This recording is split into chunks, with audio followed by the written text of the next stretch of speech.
Hi there, I'm Tyler Bollhorn. Welcome to the Stockscores market analysis for March 1st, 2010. I'm on the Stockscores Trading Desk. You can see the URL at the top of the page. I am going to log in to the trading desk by clicking on the login button up here in the top right. I enter my email address and password, click on login, and that will take me into the trading desk. Now the first thing I'm going to do is jump over to the chart watch area. You can see that I have clicked on chart watch in the menu bar here, and it is in this area that I have created a watch list for myself called the market minutes. Now what I'm going to do is take you through the charts of these grouping called the market minutes. We will change this to a 1-year chart, and I'll just go through each chart in turn and give you some analysis on those.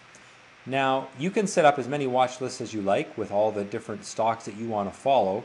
The watch list that I have set up here is for charts of the major market indexes, some of the currencies, some of the commodity ETFs, and it allows me to give a quick overview of what's going on in the market. Now the first chart that we have here is a chart of the Dow, and I'm going to use a little drawing tool that is not part of Stockscores. It is actually part of the video software that I'm using to create this presentation. Now you can see about a month ago we had a breakdown through a upward trend line, and that caused that little downward move. Since then, we've actually tried to recover, but last week we started to roll over there, and I was worried that we were going to set up for a falling top. Now after what happened today, I'm not so sure that that falling top is what's going to happen. We actually broke to the upside today from this very short 4 or 5 day downward trend, and that gives us pretty good potential to move back up towards this line of resistance here on the Dow. Let's continue on with the next chart in the grouping. I'm going to pull up the Canadian dollar. The Canadian dollar has rebounded quite nicely, mostly because the US dollar has gotten a little bit weaker. That has helped oil prices, that has helped gold prices, and when oil and gold go up, demand for the Canadian dollar tends to go up. Although that's a good thing in the very short term for the Canadian dollar, really this pattern is one of sideways trading with a little bit of optimism, and my expectation is that we will continue to see the Canadian dollar oscillate between about 93 cents US and 97.5 cents US.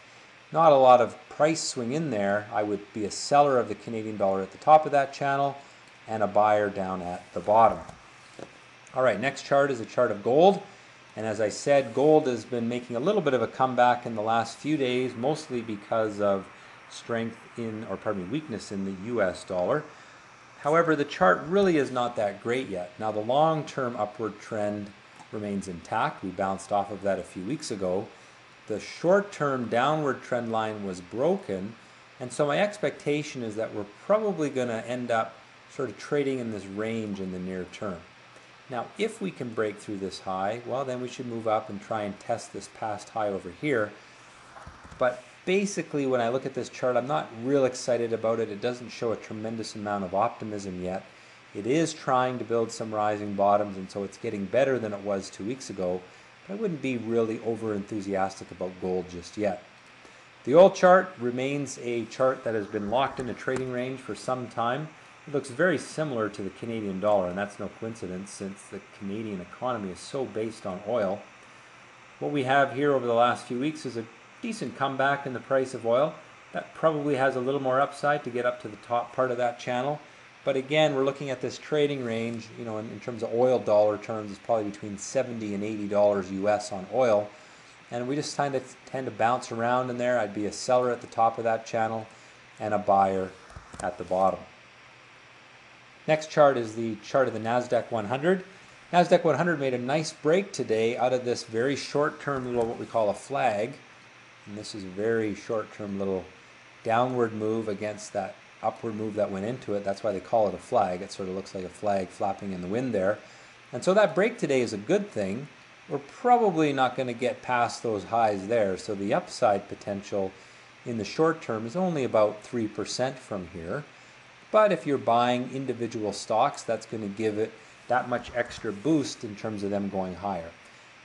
I do think you need to be a stock picker in this market because the overall market indexes don't look particularly great.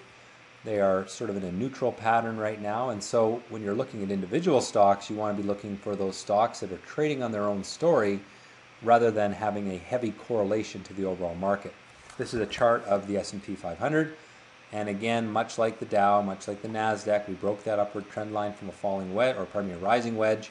That was a bearish pattern. We haven't really had follow through to the downside yet, and the move today, that little break from the short-term flag right in there, that's a positive. Look for this market to move back up towards the old highs in the near term. All right, moving on, the Canadian market, TSX 60. I like the exchange traded fund, T.XIU on Stockscores. This represents the 60 largest companies in Canada. And here we have, again, much like the Canadian dollar, much like oil, a pattern that is sideways with some optimism. The reason we say there's optimism is because there is rising bottoms on that chart.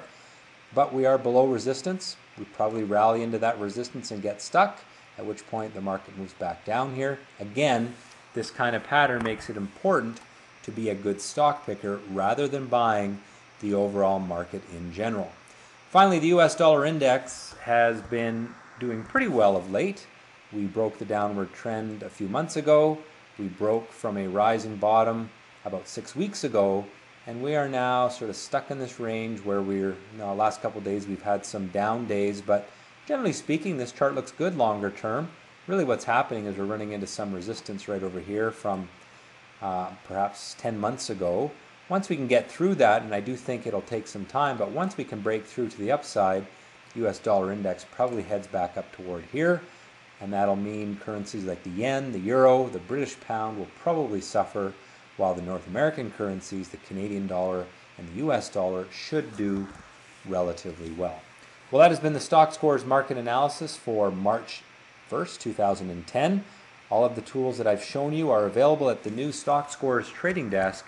That's tradingdesk.stockscores.com. Go on in there, set up a free account. You can use this tool and many others that we have, including trade simulators.